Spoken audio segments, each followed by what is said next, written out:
Welcome to the Hamumu Halloween Home Horror Hoedown, the podcast where we watch scary movies so you don't have to. From award-winning to completely unknown, we take them all way too seriously. I'm your host, Mike Hummel. And I'm your host, Solange Hummel.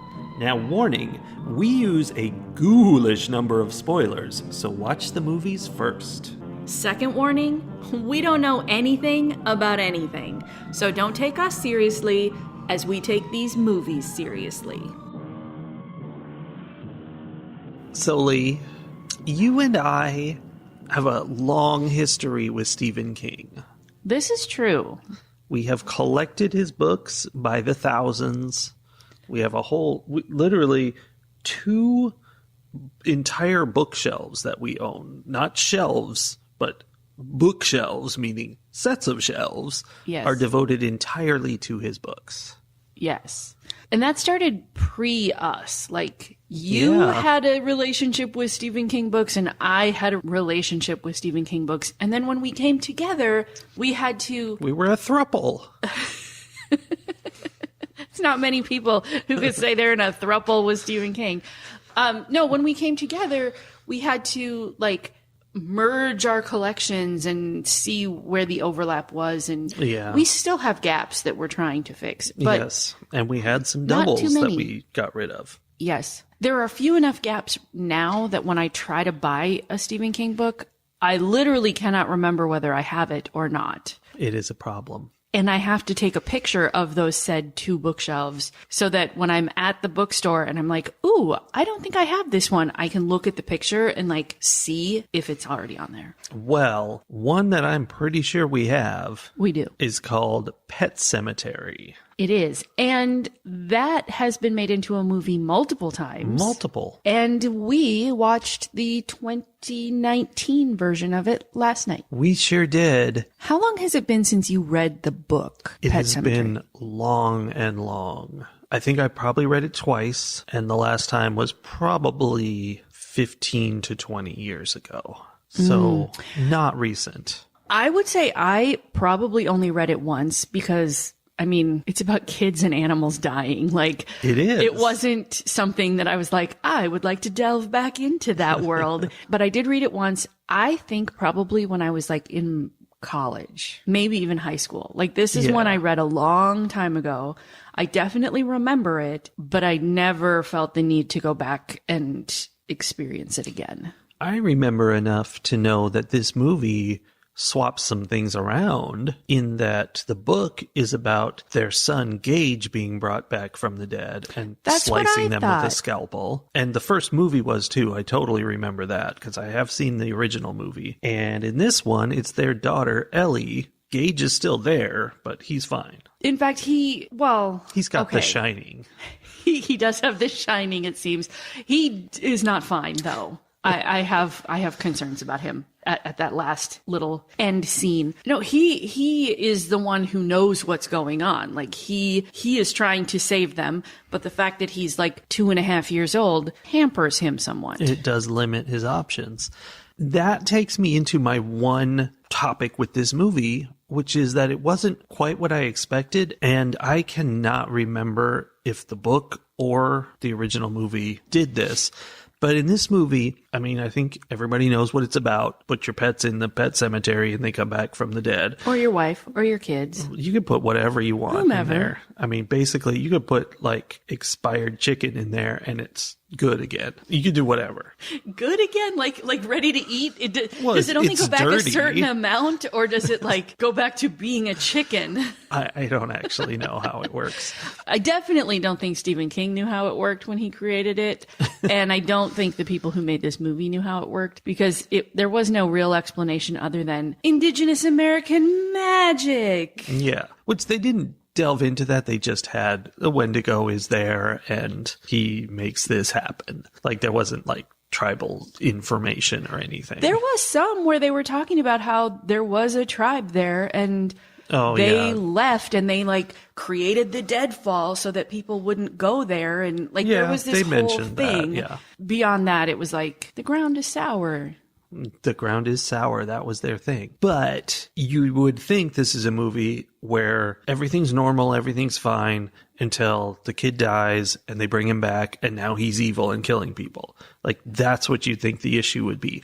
But actually, from the beginning of the movie, well, I mean, maybe not the very beginning, but long before anybody's dead, even before their pets are dead, weird stuff is happening. And it's like this place where you go to bury people to bring them back is infecting everybody and messing with their heads. And sometimes I don't know if it helps them, but sometimes dead people, ghosts, try to help them.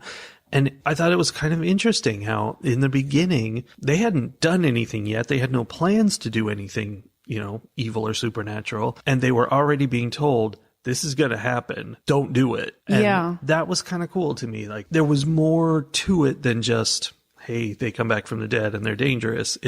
There's this force out there that's doing something and you're kind of stepping on that. Well, I wonder if that is connected to the fact that they had just purchased the land that was sour. Like, they were now the, air quotes, owners of this land. Okay, this is me taking the movie more seriously than the movie probably took itself. That's your job. But maybe this movie is somewhat a condemnation of the idea of ownership of land, right? Like that by deigning to think they could own the land, they somehow triggered this evil that infested it to come after them. That could have been like what they were talking about, but also it affected everybody in that area. Like, it was permeating everything a little bit. Their neighbor Judd had done a few resurrections himself. But here's the thing. That was it. Like, the ones who had done something had gone to that place because he was taught by someone else. Like, there was a direct line until you get to this family. Because, like, the neighbor kids went to bury the dog. They buried them in the pet cemetery, not in the resurrection cemetery. Yeah. So, but that ritual of going to that pet cemetery, that developed in relation to this creepy, weird resurrection cemetery. Like, this is all together. The veil is thin in this area. Sure. And people are being tormented and pulled at by dark forces. Sure. I think that there's a difference, though, between the people who are like, there's some kind of lore involved with this area and we, bury our pets here because it's what we've done for hundreds of years. Yeah. And we don't really know why we wear the, paper mache animal masks and bang the drums and, do whatever. Because those kids didn't get compelled to climb the deadfall like Ellie did. So I don't know. I'm going to hold on to the idea that they tried to own the land and the land wasn't having it. But what about whoever had that house before? Do we know anything about them? We know they're not around. Yeah. But, also he went and he looked up, articles about what's going on in this town. And he found there was no explanation for any of these, but some weird things like he's like, oh, somebody's body went missing from the morgue. And something about a dead cow was found walking around in town. And not that it was dead at that point, but they knew it had been dead, and here it was walking around in town. Which made me wonder, like, who carried a cow over that deadfall and off, 50 miles into the woods to... across the swamp. Yeah, That was a whole group effort. A lot of people. Everyone in town loved that cow. It was a good cow. He was a good cow, Brent. Absolutely. 14 out of 10. Was the body Norma? Was that Judd's wife? No, I don't think so, because I feel like it said something about a veteran, body of a veteran or something. So I think that was just somebody else and we don't know anything about it. But it was just showing that this kind of stuff is going on. Well, I mean, it makes sense that there are always a few people in town who know the actual truth about it. And then there's, all this other simmering rumor that's not connected, or where they don't know that you have to bury them and then put the rocks and do whatever. Yeah. There wasn't much more to it than that. That was the process. I feel like you could accidentally trigger this ritual pretty easily. The trick is you have to know the right place. Right. Beyond that, it's pretty easy.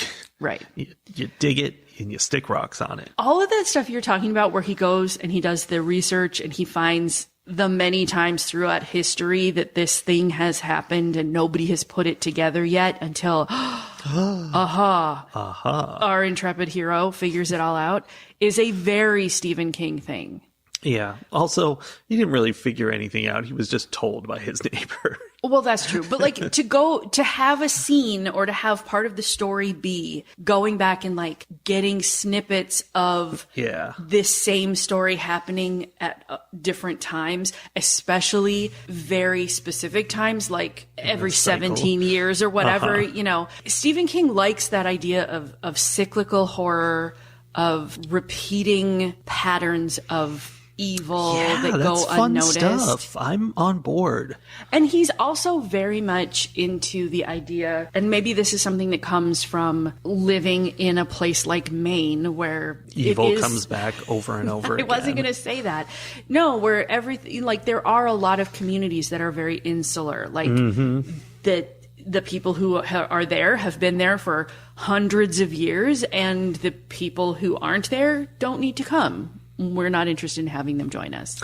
That reminds me that I know, because it's burned into my head, in the original movie, their neighbor, who may or may not have been named Judd in that one, was very Maine. And he was like, sometimes dead is better.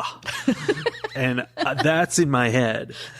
And in this one, though, John Lithgow is their neighbor, and he is so Minnesota. He's like one of your uncles. You think? Yes. I mean, yeah, I can. He wasn't doing any kind of like Maine accent thing. Well, and he wasn't doing a Minnesota accent either. But he's very Midwestern. Yeah, he did have more of a Midwestern vibe. It was interesting to have this story, which you know is a Maine story, because all Stephen King stories are Maine stories. That's what it's about. Regardless of where they actually take place. You know, it was funny to have it not be as Maine as I am used to him being. But I think I kind of just inserted it because, like, he wasn't doing a Maine accent, but there were a couple of times where there was something. Yeah, that was the Minnesota. Is that what that is? I don't know. I think that's his natural state. I'm sure he's from somewhere around there. John Lithgow? Yeah. Now I want to know where John Lithgow's from. Okay, let's find out. Oh, he was born in Rochester, New York. Okay, well, that's almost Maine. I mean, kinda. Yeah, he could say nor'easter. Maybe. Like, he had some kind of, not hick, but like country things that he said. And like, he knew that you got to pull the stinger out and then rub some mud on it and then put some baking soda on it later. Like, he had some country living under his belt. That was a weird bee sting scene because I didn't even notice she got stung by a bee. Like, when I look back on it in my mind, I'm like, oh, okay, there was a nest there that her foot hit. Cool. But we never saw bees. We didn't hear bees. She just fell off this pile of wood, and he was like, oh, let me pluck this out of your leg. And I was like, I feel like they didn't give us the cues we need for a bee sting. So there were a number of things in this movie where I'm like, oh, this is close enough to my lived experience that I am feeling a little like you got this wrong, and I can tell. Yeah, it looked like where you grew up. Here's the thing. That was a wasp's nest, for sure. Classic. Wasp stingers don't come out. Her foot kicked it, and then she fell down. And I assumed that I had been wrong in thinking that it was a wasp nest. Yeah. Because she fell down and she clutched her leg like she heard it falling off of a pile of wood. That's what I thought happened. And so I was like, okay, maybe there weren't any bugs. And then he's like, let me pull the stinger out. And I'm like, oh, no, sir. No. If you kick a wasp's nest, you run. There's not like, ow, and then there's one little thing and you just lay there holding your leg while someone pulls the stinger out. No, hundreds of wasps come out and they all come after you at once, and you run through the forest trying to escape from them, and then you are in pain for a long time. Yeah. And you don't just go, ow, those things hurt. Well, they also, more importantly, was the other part you said, they all get you. It's not one and you're done. No, she would have been swallowed. It would have been a My Girl situation. Like, let's not spoil other movies. Okay, come on. If you don't know what happens in My Girl at this point, you're listening to the wrong podcast.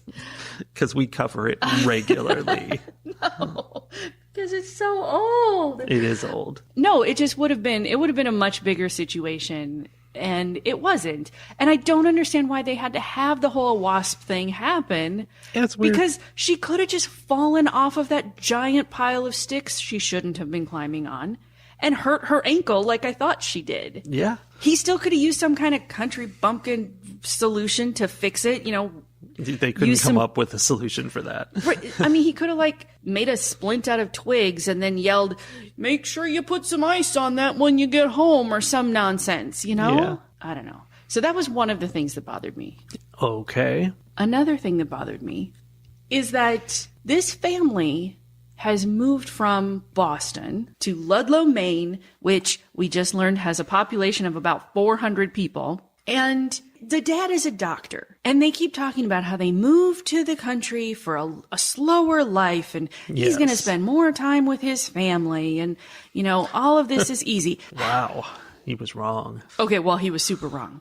But even if none of this stuff had happened, he was also super wrong, because I grew up with a doctor as a parent in a small town in northern Minnesota, and that's not an easy job. Well, and they showed that. He went to his place, which I kept thinking he was the school nurse. Was there not a school there? It was weird. I mean, I don't know. I don't know why you thought he was a school nurse, because it was very clearly stated that he was a doctor. No, it was. He used to work in the emergency room in Boston. Yeah, I totally got all that. But then the place where he went to work, it was yes, it was a doctor's office, but there were multiple points where I'm like, is he going into a school to do this? Maybe it was close to the college, because they talked about the kid who got hit by a car. Anyway, here's the thing, though. Even when they did show that his job was, there was stuff going on. Yeah. Everyone else in that hospital acted like they had never seen blood before.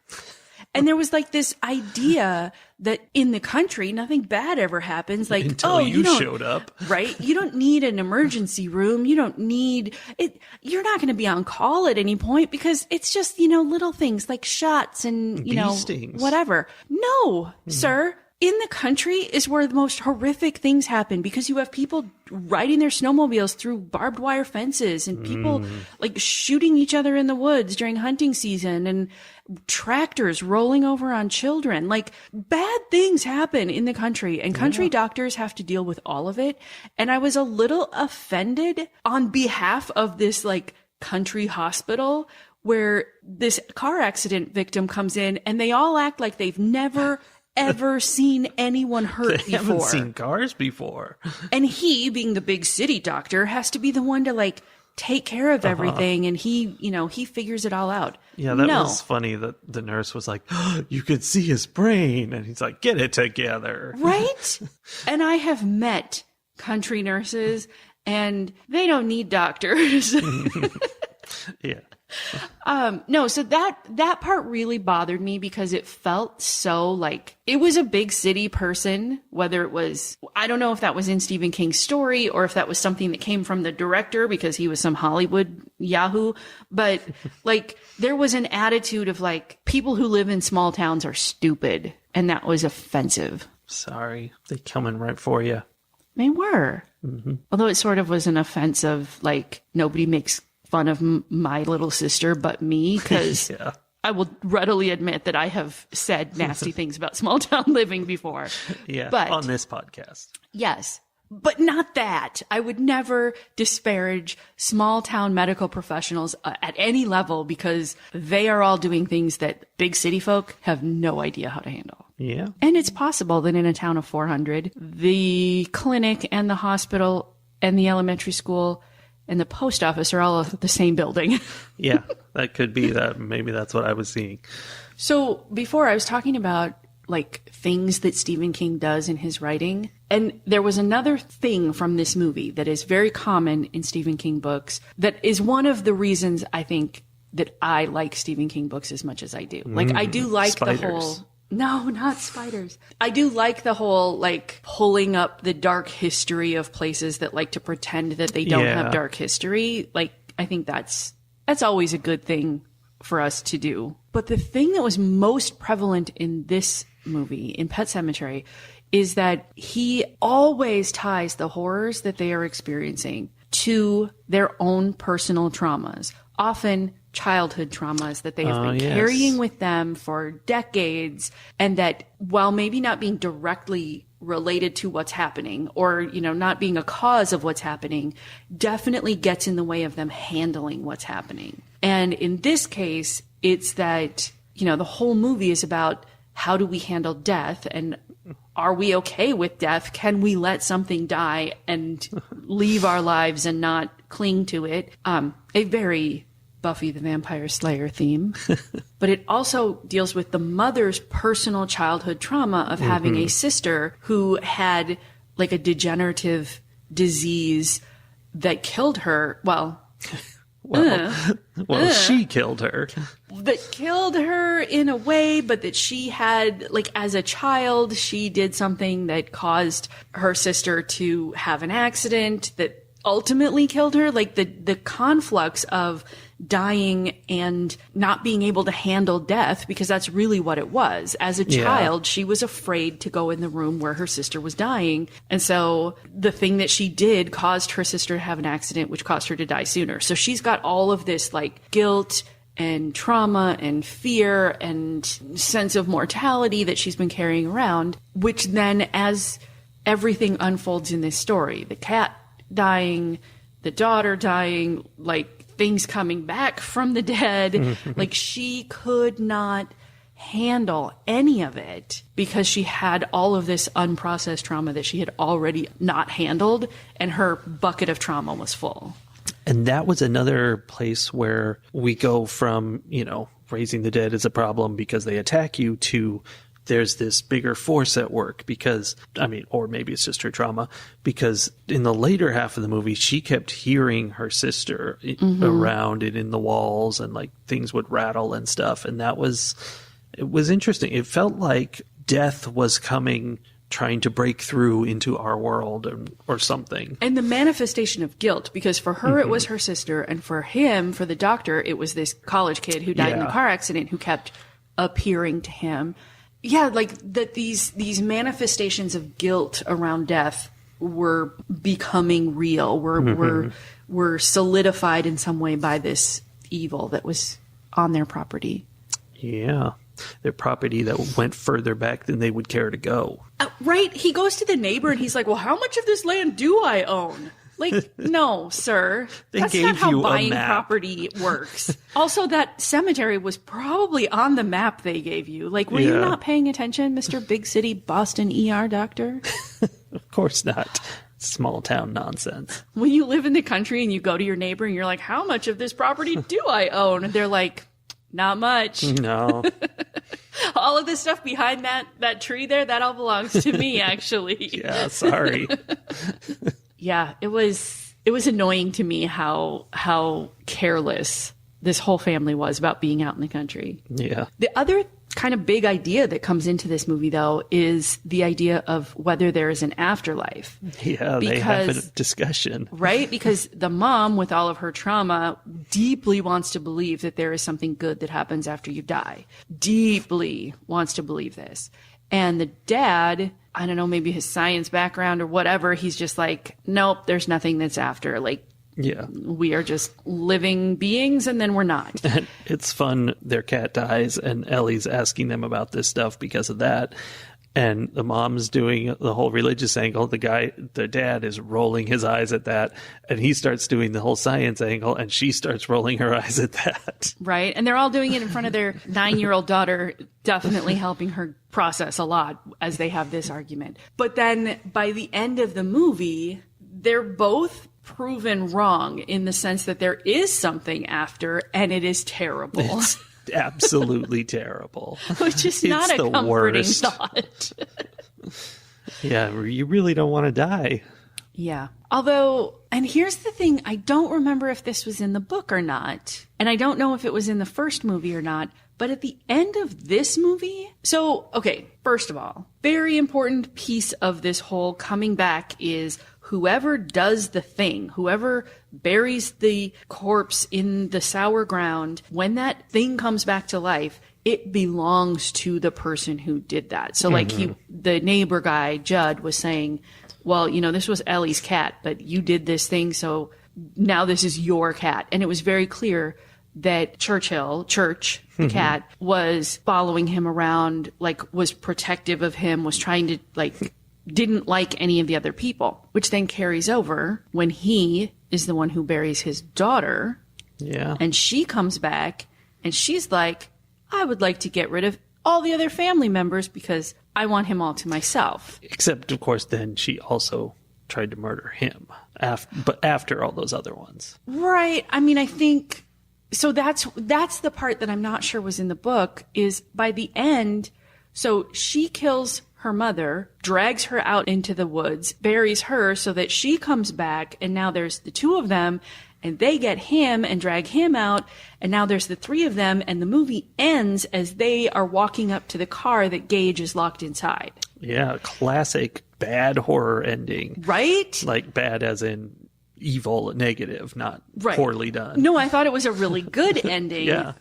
But also a very depressing ending because I'm like, oh, there's no way that this like 2.5-year-old, 3 at the most, there's no good ending for this kid. No, it was real bad for him. Like, yeah. And it's this idea that this is ballooning. Like the forces of death have come to Earth now, and they're going to multiply and just wipe everybody out and make the world zombies. I didn't even go there. I was just like, oh, now the whole family is on the same side of the veil, I guess. Like, I didn't even think about the fact that they would probably go get other people. I mean, maybe not. Maybe they're just happy family. Yeah, maybe now they just live in their little house and they've got their dead mom cat. And dad and their dead sister and their dead brother and their dead cat, and everybody's happy. Yeah. I don't know. But I don't remember that part from before. I don't think that's how it ended. Trying to like recreate the family unit on this, the dark side of the deadfall. Yeah, I would say I definitely don't remember this, but what I think it is in the original movie, it's the trauma of he has to kill his son because his son, he raised him from the dead and he's going around murdering people, so he actually has to kill him, and that's deeply traumatic and terrible, but it's not this. Which I feel like is a much more horrific horror ending. Like this one was almost happy. Well, like I said, I almost was like, oh, they're all together now. Like, I don't know. I guess. The fact that it closed on them closing in on the little baby was pretty upsetting. It was dark, but there was like there was a little nugget of like, maybe it's just me. I don't know. You just love family unity. Yeah. But it was weird in a sense because it was clear that when Judd brought his wife back, like it didn't talk about it, but it was made obvious that Judd had to take his wife out after the fact.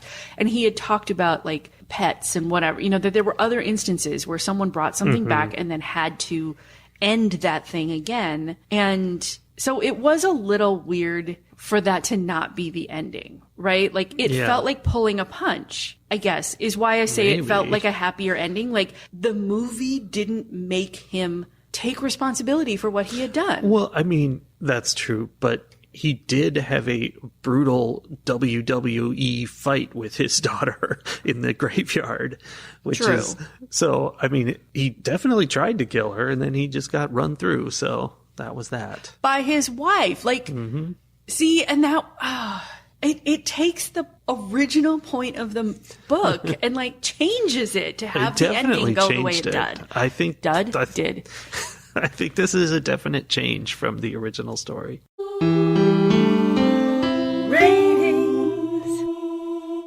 That thing I brought up at the very beginning, the idea that this was all sort of coming for them before they did any resurrecting, was what I really liked about this movie. Like it was a surprise to me. I was really expecting, like most horror movies, they begin with like, this is normal life, everything's cool, and then a terrible accident, now we bring him back, and now we have to deal with this evil zombie. So that's what I was expecting, but instead they gave us this creepiness from the beginning. It was like a haunted house movie, basically, but it was a haunted everywhere. It was haunted people. And I liked that, and that was fun. I liked the ending where they, became the zombie redneck family from Cabin in the Woods. And I was disappointed to learn when the TV recommended we watch Pet Sematary Bloodlines, disappointed to learn that that's a prequel rather than the further adventures of the zombie family.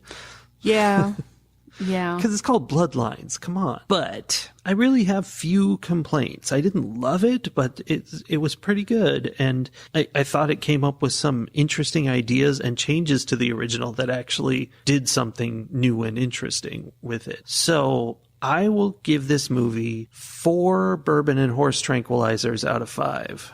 Really? Yeah, pretty solid. Okay. I didn't dislike this movie for what it was. Like, it's fairly light for horror. It's a light little child murder. Right? Yeah. I think what I mean by that is the ratio of like dark to light was swung in the make this movie accessible to the average person side of things, as opposed to, because of the things that happen, it could have gone very dark and could have been the kind of horror movie that only determined horror aficionados want to watch. I don't think they would have done that with the Stephen King story, though. Which is kind of too bad. Yeah, you know? That might be interesting. I think... Get Rob Zombie to do a Stephen King story. This is what I'm saying. Because I think that Stephen King dives into some of the scariest things. And it's not the aliens and the killer clowns and, you know, like the things that people think are the horrors in his books. Those are the window dressings. The true horrors are the things that people do to each other. And in small Maine towns. Yes. And under the cover of small town, you know, Minnesota nice kind of things. Like, I think that there is a potential for anything that Stephen King writes, any of his stories, if you were to focus in on that piece of it instead of on the like supernatural pieces of it, they would be much darker, much heavier stories. Yeah. And I think maybe that's why I like the ones that I like. Not only do I like the ones that are really long because they take me longer to read, but, you know, the ones I go back to all the time are Needful Things. Needful Things about the human heart. The Stand. Like, the ones that are very much about the things people do to each other on large and small scales. So, I don't know. I think this was made very light. It could have been very dark. So for that, it was done well. Like, I didn't have complaints about any of the way this movie was made, but it didn't compel me. Like, I wasn't enthralled by it by any means. And as with any Stephen King movie, I would go read the book again before I would watch the movie again. Of course. But I mean, that's not necessarily an of course for all horror things, because sometimes there is something to, like, there's something added to having the visual, you know, the darkness, the gore, the whatever. Like, it adds to the scary. They don't do that with Stephen King books because they never make them right. There's something about Stephen King where it feels like, you know, since everybody knows who he is, he's part of our culture. He's an American icon, so you can't make niche products for Stephen King. They have to be mass market. Right. He's accessible horror in the book world. So if you make a movie, everyone thinks like, oh, everyone can go see this. Like, yeah. Not like people seeing Rob Zombie horror movies and are like, no, thank you. But they already know from his music that he's maybe not for everybody. They've got the clue. Yeah, I wanted this to be more. But I also wasn't surprised that it wasn't, because this is always what they do. So I guess I would give this 3 bourbon and horse tranquilizers out of 5, because it feels like a very middle of the road, not too bad, not too good kind of horror movie to me. Okay. And I think they hit the mark in terms of a lot of people. If anyone generally likes horror, they're generally going to like this movie probably. Yeah, I think it went in ways that are unexpected to the norm, and that's kind of the benefit. Yeah. And it had some of that, you know, it had the world building and the character building that Stephen King does that makes you care. Like, I cared about the characters in this movie in a way that I definitely have not cared about a lot of the characters in a lot of the movies we've seen recently. Last 2 movies were a big problem in that regard. Yeah. So suddenly, like, he created whole people that I was like, oh, this girl, you know, and her cat and her brother, and, you know, this is a family. And I know things. I feel like I know this family, and it's sad when bad things start happening to them. I will say, though, the premise that their neighbor would be like, hey, let me show you the demon cemetery where we can bury your cat so it'll come back after the things he'd been through, not believable. No, and they even tried to explain it. He was like, oh, your daughter has just touched my heart in a way that nobody has in so long that I just don't want her to be sad. So instead you want her to have a possessed cat? Like, what are you even doing? Well, they went a little further. They said, oh, but, my dog kind of had a mean streak, so I figured with your cat it would be fine. Ignoring that he had also resurrected his wife. Maybe he didn't, did he? Maybe he didn't. I thought they he did. Did not make it clear that he did. He definitely talks about how he said something about how like you tell yourself stories or you justify it in whatever way, like it kind of referencing the idea that it pulls you in. This and was you another convince yourself that you should be doing it. It was another movie about addiction, sort of. It was. Especially when the dad stayed home after the daughter had died and the rest of them were leaving because they didn't want to be around this house where their daughter had died for a while. He's like, I'm going to stay here and take care of things. And that was him, doing his drugs in secret. Like he was going to go dig her up and take her out there. And it was very much about that. When the wife came back even, he was like, I just needed a little more time with her. Like I wasn't ready. It was sort of I could quit anytime, but not right now because I don't want to. Anytime. I could let my daughter be dead anytime I wanted to, but I don't want to right now. No, not yet. Yeah. There was definitely like a little bit of addiction going on there. Fight the horror of a world gone mad. My political connection this week is going to be with the fact that most of the trouble this family experienced came from the Orinco trucks driving way too fast on this little, like, tiny little middle of the woods highway. I think you're turning into Andy Rooney now. I was trucks going too fast. Too fast. No, like most of what happened though, the cat got hit, that started off things, and then the girl got hit because of that. And so much of what went on was because this massive corporation was driving its trucks too fast through a small community. Yeah. And instead of doing something about it, instead of like regulating this large corporation, instead they just created this weird religious cult ritual situation where if the corporation ran over your dog, you just buried it in the special ground and brought the dog back. I'm like, right. I don't know, maybe change the speed limit on that road and put a cop or two out there. Yeah, that was a stopgap solution. Right?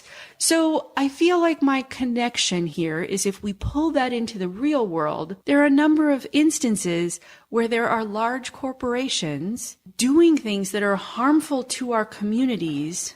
And instead of regulating those corporations in some way, we just create this thoughts and prayers situation around it. And as I'm speaking, I am realizing that I am specifically talking about the NRA. Makes sense. I didn't realize that when I started this. Like, because there are a lot of places, but immediately I'm like, oh, yeah, guns are murdering our children. And because there are people who are getting rich off of it, we don't do anything about it. We're just like, oh. Well, and it's not that we don't do anything, it's that we do things, but they're so backwards and such a massive boondoggle. Like just all this money going to making things more horrible, like, metal detectors in schools and locking all the doors and giving the teachers guns and insanity. I was actually listening to one of the Sunday episodes of Progress Texas, the Progress Texas podcast. As recommended on the Moo Halloween Home Horror Hoedown. And they were interviewing a candidate for Texas Senate who's running against Ted Cruz, Roland Gutierrez. He is currently a senator here in Texas, and he would like to be a senator at the U.S. level. And he was specifically talking, because one of the things that got him into running for this position is the fact that his district includes Uvalde, where, recently there was a horrific shooting at a school. And he was talking about the fact that there is more training required for educators and students on how to handle a mass shooting at a school than there is on the police and law enforcement who should handle if something like that happens at a school. Yeah. Like he literally said that the amount of training that happens is greater for educators and children than for the paid professionals. And that is a perfect example of the political situation I saw in this movie. Yeah. We're not going to Dystopia. we're not going to put a speed limit here. We're not going to, do anything to stop the trucks from running over our children. We'll just bring them back from the dead after they die. We'll just keep funding this swamp. Exactly. So, my political tip is don't resurrect anybody. Maybe listen to that Progress Texas interview of Roland Gutierrez. He is, in my mind, a very viable candidate for U.S. Senate representing Texas. And I would way rather have him voting on my behalf than our toad of a Senator, Ted Cruz. Yes. There is no one who likes Ted Cruz. No. Ted Cruz doesn't even like Ted Cruz. No. Which is part of the problem. Anyway, check him out.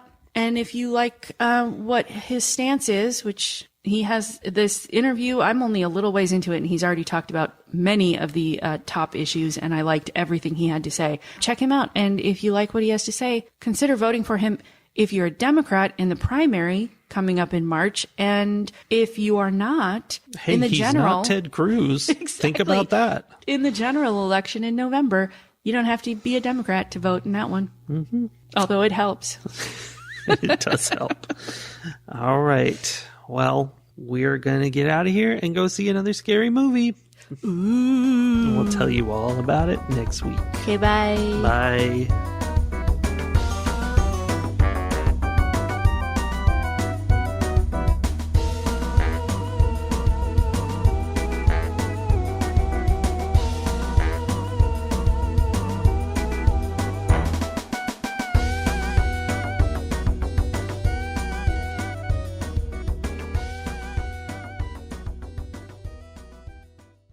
Welcome to our podcast, which is called Mike and Sully Talk About Movies. It's not called that. What's it called? I'm asking you what it's called. I think you should answer. It's called... You have to try for real. Don't make a joke of it. I'm trying to remember what all 5 of the words are, and then I will try to remember what order they go in. She knows there are 5 words. Then they all start with H. And they all start with H. It's the Hamumu Halloween Home Horror Hoedown. What just happened? That has never happened before. I don't even know how to deal with this. Wow. I'm not so dumb.